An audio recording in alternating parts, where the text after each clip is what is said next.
What's up, everybody? Welcome to BioS3 Raw TV. Excuse my voice, my morning voice. I've been up for about 15 minutes.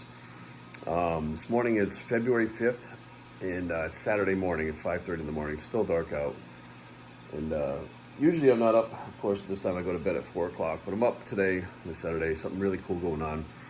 I actually start traveling next week again for the NPC and the IFBB. We have a big meeting in Pittsburgh. But this week, something very special. And I'm going to take you guys with me and show you as much as I possibly can. So let's, Brady's sacked out on the couch. So let's get this show on the road. All right, before we brush our teeth and shit, we got to have our first meal of the day. So let's eat. All right, for breakfast this morning, my first meal of the day, we're going to have food over there at the lodge. So the Red Mills, which I love this stuff. It's about as clean as you can get. This is a quarter cup. I'll throw, depending on what I feel like eating over here. Now they're 3/4 of a cup this morning. Yeah, that'll work. 3/4, that'll work. All right, throw this in the microwave for about a minute. Then we add 1 teaspoon of extra virgin olive oil for the fats after we take it out of the microwave. Let's see if I can do this with the camera without getting too crazy. Yeah, it's not bad at all. Not measuring out, pretty much eyeballing it. So once I mix that up, we're good to go. All right, we're gonna get this day started. Now, I guess I'm not usually up this early, but something very cool. So many of you guys know that I'm actually a Freemason. So I'm gonna brush my teeth right now. My electric toothbrush, which I love. And of course I use Tom's, fluoride free, saccharin free, yada yada free, good for you free. And with Freemasonry, I became a Master Mason in 2018, I think it was, 2018. And with being a Master Mason, you can continue with Freemasonry into the York Rite or the Scottish Rite. Go in 2 different directions for continuing to learn more about Masonry, etc., and stuff like that. Well, I decided I was going to go through the Royal Arch degrees, which I did. I went through Royal Arch, which is a continuation of the Blue Lodge in the York Rite. I'm also so I'm a Freemason. I'm a 3rd degree Master Mason. I am a Royal Arch Mason, a Royal Arch Companion. I also went through the Cryptic Masonry degrees. I have both Cryptic Masonry degrees. And today is going to be the final part of the York Rite. And many of you might have heard of the Knights Templar. They're legendary, across the world, the Crusades and etc. Well, the Templars, long story short, when they quote unquote vanished, they actually mixed in with Freemasonry and became part of Freemasonry. That's how they hid themselves, and Freemasonry and Templars kind of go hand in hand. This is the original, the modern day Knights Templar, the same Knights Templar that, of course, is legendary. And today I'm going to get knighted. I will be knighted as a Knights Templar of the Virginia, I gotta get this right, the Virginia Grand Commandery Encampment, number 11, Knights Templar. So as of today, when we're done with the ceremonies, which I can't show the ceremonies, obviously, because those are secret, but when the ceremonies are done, at the end of the day, when this video is done, I will officially have been knighted a Knight Templar, and my name will then be Sir Jerry Ward. Sir Knight Jerry Ward. I'll actually be a knight, which is pretty fucking cool. And it's like living out a childhood dream, right? Oh, I want to be a knight when I grow up. Well, 46 years old, I'm becoming a knight today, which is actually pretty fucking cool. So I joke around and say shit like to Erin. I'm like, yeah, when I come home, you're gonna call me sir. And she looks right at me and she goes, you gotta call me ma'am. So it's a kind of a running joke, but at the same time, it's completing the York Rite, becoming a Templar, continuing Masonry, but again, continuing a tradition that's been there since the Templars rode through the Crusades and developed the first kind of central banking, right? They were the first national central banking that there was. And of course, Knights Templar, you may have heard of Solomon's Treasure. There's a show on TV called, what is the name of it? Oak Island, The Secrets of Oak Island or something like that, Mysteries of Oak Island or something like that.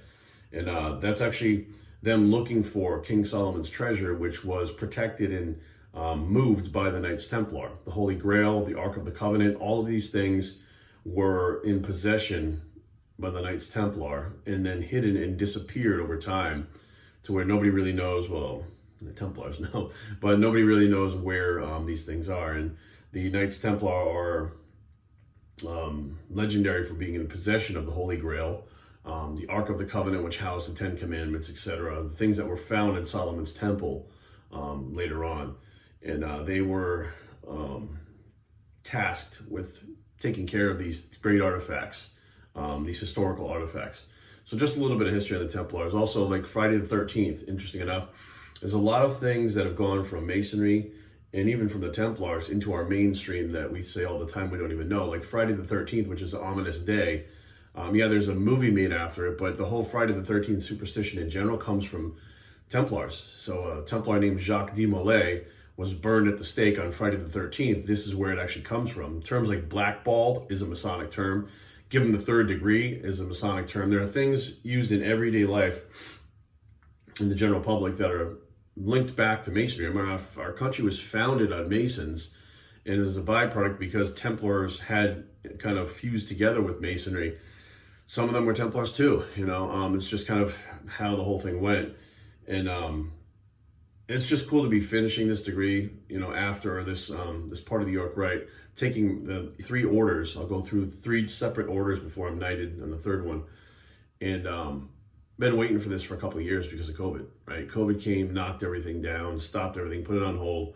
And this is going to be the first time. As soon as Royal Arch opened, I went right into Royal Arch and did that, which is really cool. Again, a lot of the stuff is very secret, but if you don't understand the Blue Lodge, you won't understand what Royal Arch is. And now, of course, the Templars are opening up. The Grand Commandery is opening up. I'm like totally blanking because I'm so tired right now.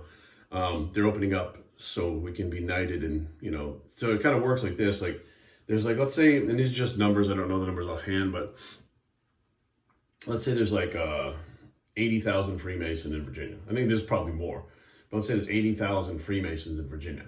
Royal Arch, there would then be like 5,000. Templars, then it would be like 300. So it's like as you go up the ladder, it gets more and more elite. And the higher that you go, less and less people get involved because of the fact that it takes more of your time, but also the fact that some people just want to be a Freemason. They're not really interested in going any further than that. This stuff fascinates me. I want to be the best Mason that I can, but when I found out the Templars are part of Masonry, I wanted to be a Templar. I wanted to be knighted. I wanted that. Some of my friends right now that are, some of my brothers, I should say, that are Masons now have gone through the Templar degree. And even people that I know back home in Rhode Island that are Freemasons that I've known my whole life, I didn't even know they're Masons, went through the Mason degrees and they're Templars. So to be able to join the Knights Templar, and just the Knights Templar, like the Knights Templar. This is not like a joke. It's not like a toned down version. It is the modern day Knights Templar, which is, yeah, I'm rambling now because I'm fucking tired. I just gotta brush my teeth. What the fuck?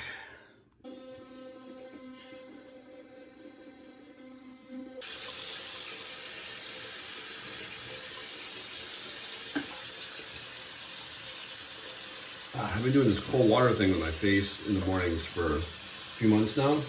You'd be surprised how much it wakes you up in the morning. You have that cold water on your face. Definitely gives you an eye opener. Hold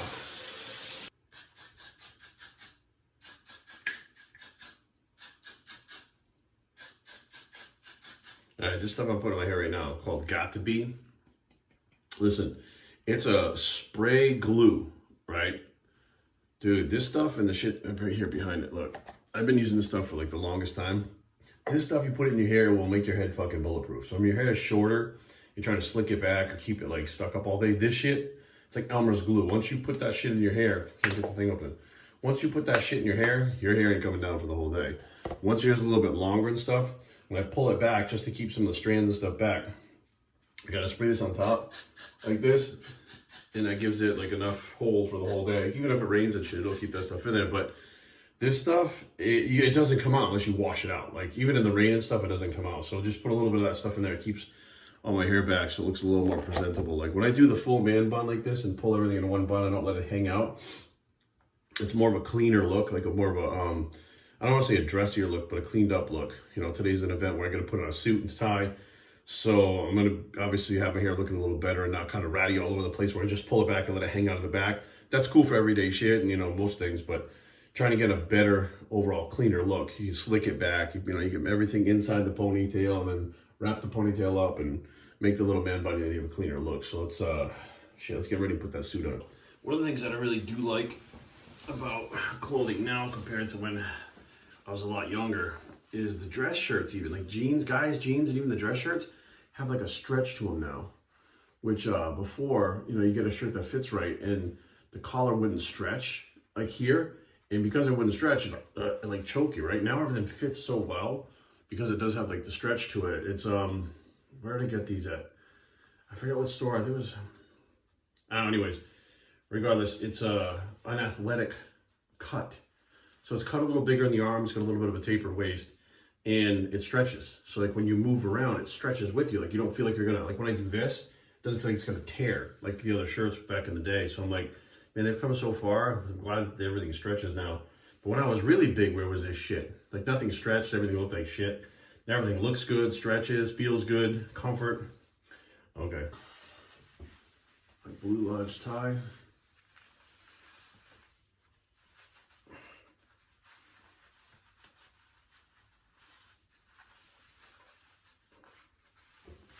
Yeah, sharp, right? Yeah, to get over that button. I don't like to have that button showing at the top. Should we get over the button? Right in the middle, and we're good to go. All right, I almost forgot. Finishing touch. Cologne, John Varvatos. So John Varvatos is my favorite designer right now. I've been wearing this stuff since like 2015 when I first found it.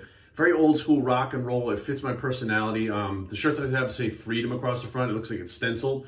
That's a Varvatos, the black shirt. I have a red one that says freedom. It's got the dark maroon letters. Even the white one with the big P symbol is John Varvatos. So I like the style. The clothes fit good. They're a little bit pricey, but for me, they fit well and they last a really long time. So I was like, let me try their, I love this thing, how it pops off, but the big pain in the ass is after you get it on there, right? Trying to get this shit back on, like it catches this fucking puzzle that it has that eventually you wind up, and it won't go that, there it goes. You push it through the thing. There it is. It's the hardest part of my morning is trying to get the cologne bottle back together. All right, so I'm here at the George Washington Masonic Memorial. It's also called AW22, Alexander 22.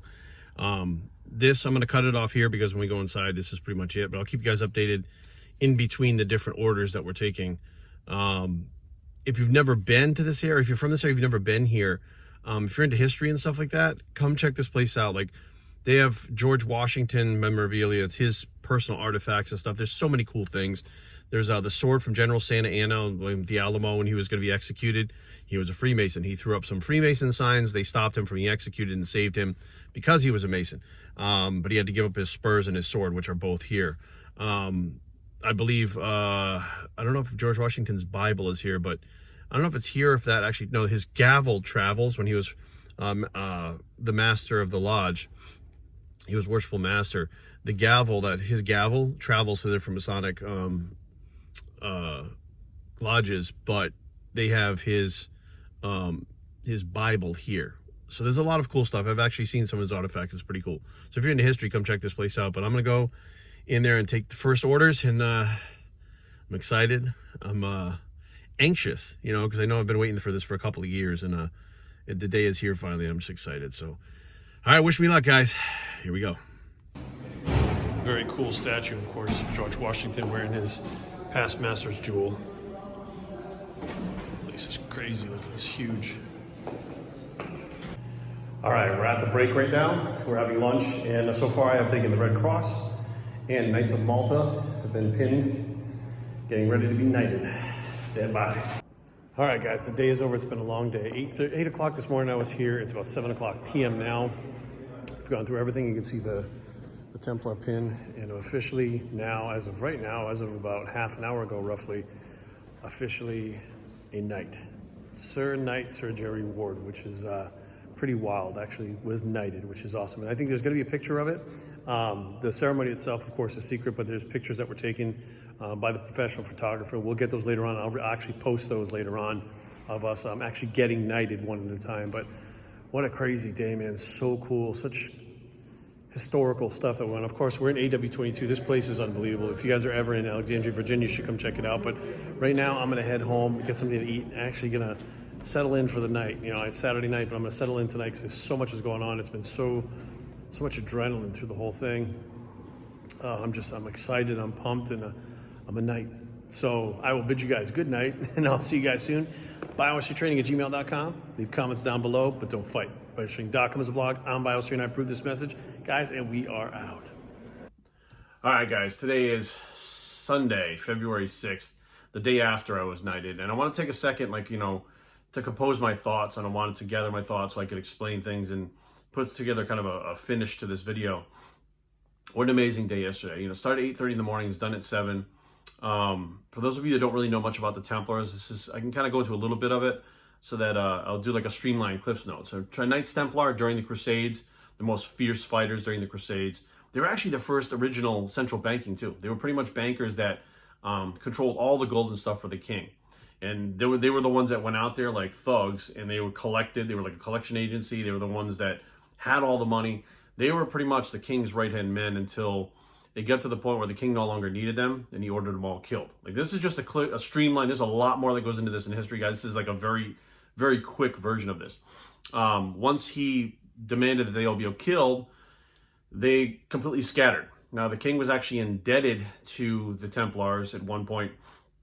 He wanted that debt wiped out, so he decided they were all going to be killed. So he ordered all the Templars to be killed, and that's what they did. They went out there and they sought the Templars to kill them. They had been used for the king for, generations, and all of a sudden it was time to just disband and destroy them, get rid of them.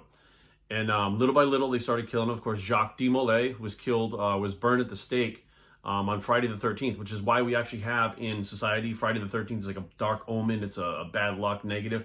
It actually comes from the Knights Templar.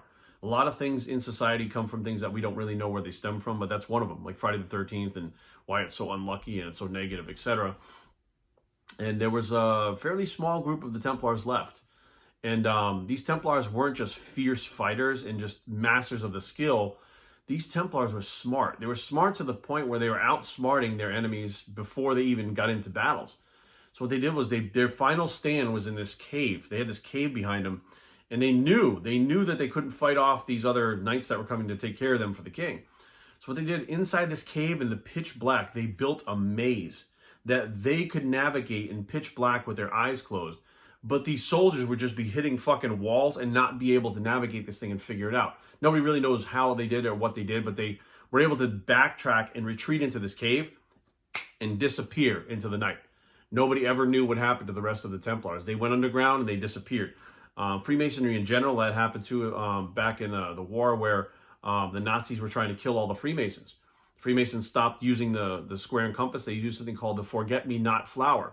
It was this little blue flower, Nazi insignia that verified who a Mason was and wasn't. They switched things because they were being killed. So you see, Masonry and Templars, they had a lot of similarities going on. And later on, the Templars and the Freemasons joined together. And at that point, it became, to become a Templar, you had to go through Freemasonry first. It wasn't like that in the beginning, but, in the beginning, Templars were put together by the king and so forth, but now it's a whole different situation. In order for them to survive, they had to figure out another way to survive, because the king would be looking for them. So they figured out how to build their own stuff. They went, deep into Masonry, learn how to build their own stuff. There's actually, a stupid thing popping up. There's actually a tower in Newport, Rhode Island, that's called the Templar Tower. And it's a round tower built with a certain arch, with a tension arch, that didn't even exist when Christopher Columbus came here on this land anywhere whatsoever. Christopher Columbus didn't build it. This thing was here when Christopher Columbus got here. The Templars had been here in America long before Christopher Columbus ever got here. The stones that this tower is made out of date back to the Templar times, and they actually go back to Europe. They're not from here. The stones were actually carried here from a boat or however they did it, and that structure was built here before Christopher Columbus ever came here. The Templars were moving around trying to hide King Solomon's treasure. They were in R, the protectors of the Holy Grail, which is the cup that Jesus drank from. They are the protectors of the Ark of the Covenant, which houses the Ten Commandments, amongst other things. They are the protectors of Christianity in general and have been for centuries. And the modern day Templars, you go through these rituals that, of course, I couldn't put up on the video, but you go through these rituals that teach you the lessons of Templary. As you go through, you learn about the original Knights Templar, how it evolved. You learn through all the pieces, and you go through the exact same rituals, the exact same knighting ceremonies as the Templars did back then. Like, it's all been passed down, just like Masonry, word to ear, mouth to ear. That all has been passed down throughout time. And now the modern day Templars are continuing to do what the Templars did back in the day. It's just a modern era. And of course, with anything else, even Freemasonry or with anything, it doesn't matter what it is, you have to adapt and evolve with the times. And when I first got involved in Freemasonry, I thought that was really cool. I said, wow, Templars, that's amazing. What will you have to do? And you have to go through the Royal Arch, which is extending your, I am a Royal Arch Mason. I took the cryptic Masonry degrees, and then now in the Templar in the Grand Commandery of Virginia. So it's a process that you go through, and you learn more and more and more about the history. But get this, it's the history of America. It's the history of Europe. I'm learning so much more about what really happened going through Masonry and than I ever did in high school, than I ever did in school at all. It just wasn't this interesting. Like, if the teachers knew the things that I'm being taught now, I'm sure the kids would pay attention a lot more. But it was a real exciting time. It was an absolute rush when the Grandmaster started, not the Grandmaster, the Grand Commander. Grandmaster is in Freemasonry. Grand Commander started knighting 30 knights. Well, 30 plus knights were made yesterday into Templars. And as he started knighting them, it was my turn, and I walked up, and it was a rush. Like, I wasn't nervous. I was excited. I wasn't anxious. I was excited. And there's going to be a picture of it. They actually took pictures of it. So there'll be a picture that I put up on my social media at some point of me actually getting knighted. But once I bend the knee and that sword touched my shoulder, it was like electric. Like, I couldn't hear anything else around me. I could just see the Grand Commander. I could hear his words. And it was just, it's one of the coolest things I've ever experienced in my life. And to watch my other brothers go through it and be turned into knights was cool. But when you bend the knee and you actually do this and you realize this is not like, you're not playing. This is not theater. It's not bullshit. You are being knighted by the Grand Commander of the Templars of Virginia, who's been bestowed the power to be able to create you and make you a knight. And it's a legitimate title. It's not like, it's very hard to explain. It's part of history. It's part of Mason history. Shit, it's part of American history to be Freemasons. Our country was founded by Freemasons. So, I mean, look, I'm here just putting out what goes on in my life to you guys. If you guys are interested in this stuff, look up the Templars, look up Freemasonry. There's a lot of stuff online that is just complete bullshit. And I got wrapped up in it before I became a Mason. It's not what you think it is. It's just really not. It's actually one of the best things I've ever done in my life. It has taught me a lot more structure, but it's taught me to really think twice about my actions also, because there's a consequence. There's a consequence out there, but you may not get caught out there, but there's a consequence because there's Masonic law, there's Masonic rules, there's Masonic punishment. And it's the same thing with Templars. There are penalties to pay and prices to pay when you do something un-Templar or un-Freemasonry or Freemason-like. So in closing, guys, thank you guys for coming on this journey.